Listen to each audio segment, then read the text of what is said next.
brumeux, obscur, des bruits industriels étranges, des ovnis. Si t'es une fille, le soir, tu fais de l'autostop, il y a de grandes chances. C'est un bel endroit pour disparaître. Il faut que tu m'emmènes à Québec. Mon chum, viens voir. Donc on peut disparaître de plusieurs manières différentes. En fait, c'est une vraie dinguerie chez vous.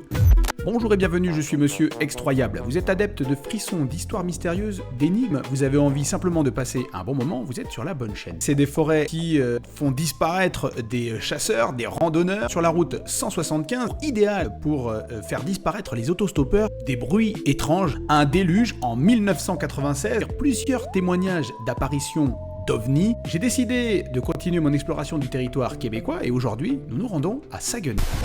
Bon, en tout cas, on nous ment pas sur l'ambiance, hein. C'est vachement vaste.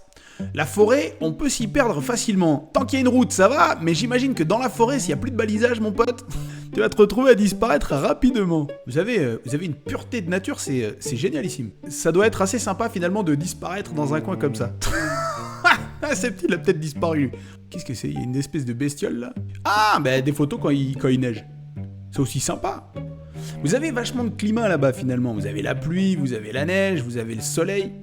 Donc on peut disparaître de plusieurs manières différentes. Dans l'eau, dans la neige, dans les crevasses, dans la forêt, bouffé par les ours, les ovnis apparemment, on verra après. On peut se faire buter par les chasseurs et puis après ils vous enterrent pour cacher leur crime. En fait c'est une vraie dinguerie chez vous. Qu'est-ce qu'ils vont faire? Ils vont sauter dans le vide les cons.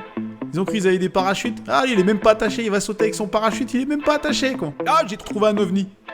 Ah, il y a une structure inquiétante là. Là, c'est pas normal ça. Qu'est-ce que c'est que ce truc? Ça, c'est pas normal.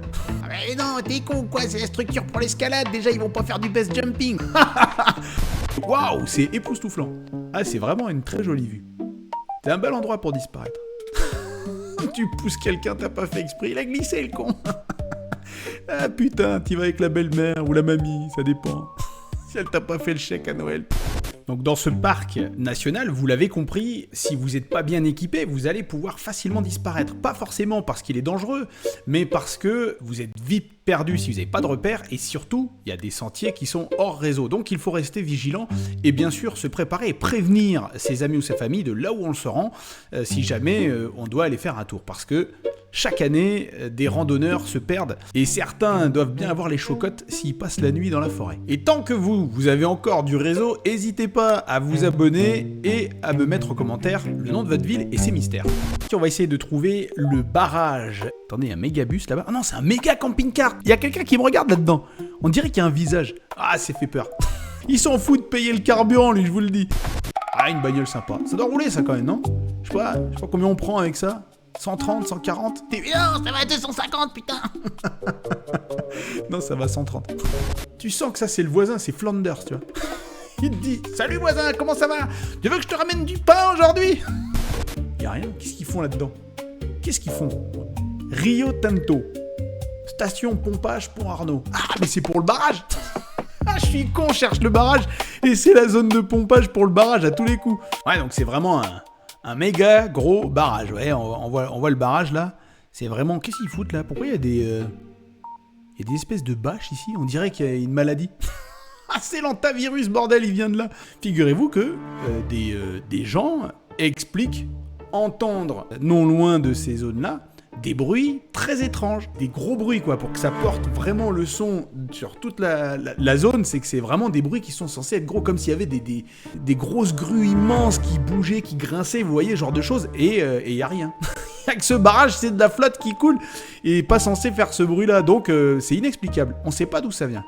En 1996, le Saguenay-Lac-Saint-Jean est frappé par des inondations qui ont soulevé des maisons, des terrains, et qui ont même soulevé des routes. Enfin bref, c'était quelque chose de véritablement catastrophique. Il y a 25 ans, le déluge, les pluies diluviennes, les inondations, des milliers de personnes évacuées et des morts au Saguenay et sur la côte nord. Et je pense... évidemment, à toutes les personnes qui ont perdu la vie, tous ceux qui ont perdu des proches, vous avez mon respect parce que c'est un événement, on se rend pas compte. Et quand on voit l'ampleur sur les photos du désastre, je pense que voilà, cette ville a été gravement marquée par cette inondation. On le voit sur les photos, c'est terrible. Et on voit la puissance dévastatrice de la nature.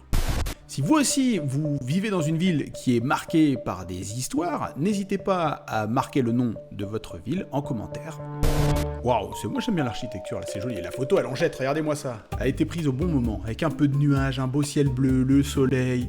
C'est magnifique. C'est joli. Mais moi je comprends pas la configuration de la route là. Il y a la route qui arrive là, il y a une bande blanche, on sait qu'il y a un stop. Mais putain, le mec il vient là, il s'arrête ici. Pourquoi faire? C'est quoi le délire? Tu laisses passer ceux qui viennent là, ils ont priorité? Mais elles sont mignonnettes vos maisons, franchement elles sont vraiment sympathiques, j'aime bien ce style. Après vous avez du bois à profusion, donc vous en branlez, vous coupez des arbres. Ah c'est pas grave, on peut fabriquer nous. C'est propre aussi. Vous voyez, je vois pas de déchets, je vois pas de... Je sais pas, est-ce que vous avez des décharges sauvages comme chez nous? Parce que chez nous, c'est malheureusement souvent le cas, des décharges sauvages. Dès que vous prenez un petit sentier abandonné, bam, vous trouvez un vieux canapé, ça c'est le grand classique. Les poubelles, c'est un autre grand classique. Est-ce que chez vous, vous avez aussi ce genre de malveillance citoyenne? Dites-moi en commentaire, ça m'intéresse de savoir. Je me trouve sur la route 175 en direction de Saguenay. C'est une route qui malheureusement porte le surnom de route de la mort. On peut le comprendre, depuis tout à l'heure, je suis en train de me taper une ligne droite, mon pote. C'est du délire. Déjà, quand tu cumules un peu de fatigue, ligne droite, t'es en train de t'ennuyer, bam! Tu te prends un cerf, ça fait des dégâts. Et depuis tout à l'heure, j'arrête pas de filer droit, je clique, et pourtant je trace plus vite qu'en bagnole. Je suis dans un relais, c'est le relais l'étape. Qu'est-ce qu'ils sont en train de foutre? Ils font des trucs dans les parkings. C'est toujours le moment où les gens ils font des trucs chelous. Il y en a qui se grattent les couilles, il y en a qui se remet le slibard. Il y en a un qui est pressé qui va aller faire pipi. Il y a le gamin qui sort qui a déjà fait pipi, il faut aller le changer. Il y a tellement de trucs sur les stations comme ça, c'est trop drôle. Ils viennent de quelque part, ils vont ailleurs. Là, il y a les bikers qui vont se fracasser la gueule. Ouais, elle est belle ta moto. C'est pas une moto, c'est un sidecar, putain. Mais c'est pas un sidecar, c'est je sais pas quoi. C'est même pas des motards, ça. Et 3 roues, ça. C'est connerie, ça. C'est pas une vraie moto, putain. C'est un escroc, lui. Qu'est-ce qu'il fout, lui? Qu'est-ce qu'il fout, là? Qui sont en train de branler? Qu'est-ce qui se passe? Là, ça va gueuler, là, c'est sûr. Il est pas content. Ah, t'as ouvert ta gueule pendant que je conduisais. Ah, ça, c'est des histoires de famille. Regarde, il conduit comme ça. Il conduit avec des tongs, le mec. Il a les mains dans les poches, il en a marre. Il a le t-shirt de Yoda. Attendre sur l'aire d'autoroute, tu devras. Il a déjà acheté un Dodge Ram. Et en plus, il a une remorque pour foutre son foutu buggy dessus, le mec. Qu'est-ce que vous faites comme métier pour gagner autant de fric? C'est quoi ce bordel? Dites-moi, c'est quoi la solution? Moi, je peux pas me payer un Dodge Ram, encore moins la remorque déjà. Qu'est-ce que c'est que ces conneries, quoi? Ah putain, c'est quoi cette merde? J'aimerais bien venir chez vous. Là, il me faudrait des abonnés. Sur la route 175, près du restaurant L'Étape, vous avez des sales histoires. Plusieurs automobilistes racontent avoir vu une jeune femme faisant de l'autostop sur la 175, souvent très tard la nuit. Nous, on a la Dame Blanche, vous avez l'autostoppeuse. Selon les versions, elle monte dans la voiture. Ah, jusque-là, ça va, peut être même sympa. Elle donne une adresse à Québec, puis disparaît sans laisser de traces. Certains disent que la maison pointée correspondrait à la maison d'une jeune fille morte dans un accident dans la région. La légende de la pousseuse du parc serait inspirée d'une ancienne chanson country de Tex Writer racontant une histoire presque identique d'une autostoppeuse qui fait le trajet Québec-Saguenay puis se révèle être une morte. Certains qualifient même la route 175 de route hantée qui peut permettre de passer d'un monde à un autre monde. Je ne sais pas si c'est des choses parallèles, etc. Mais vous pouvez être transporté dans un autre monde par cette route-là. Mais on l'a vu, hein, des grandes lignes droites, des zones... faut l'imaginer la nuit, hein, des moments brumeux, obscurs, pas de lumière à part tes feux, une panne électrique soudaine, et puis d'un coup tu te retrouves tout seul, avec des bruits industriels étranges.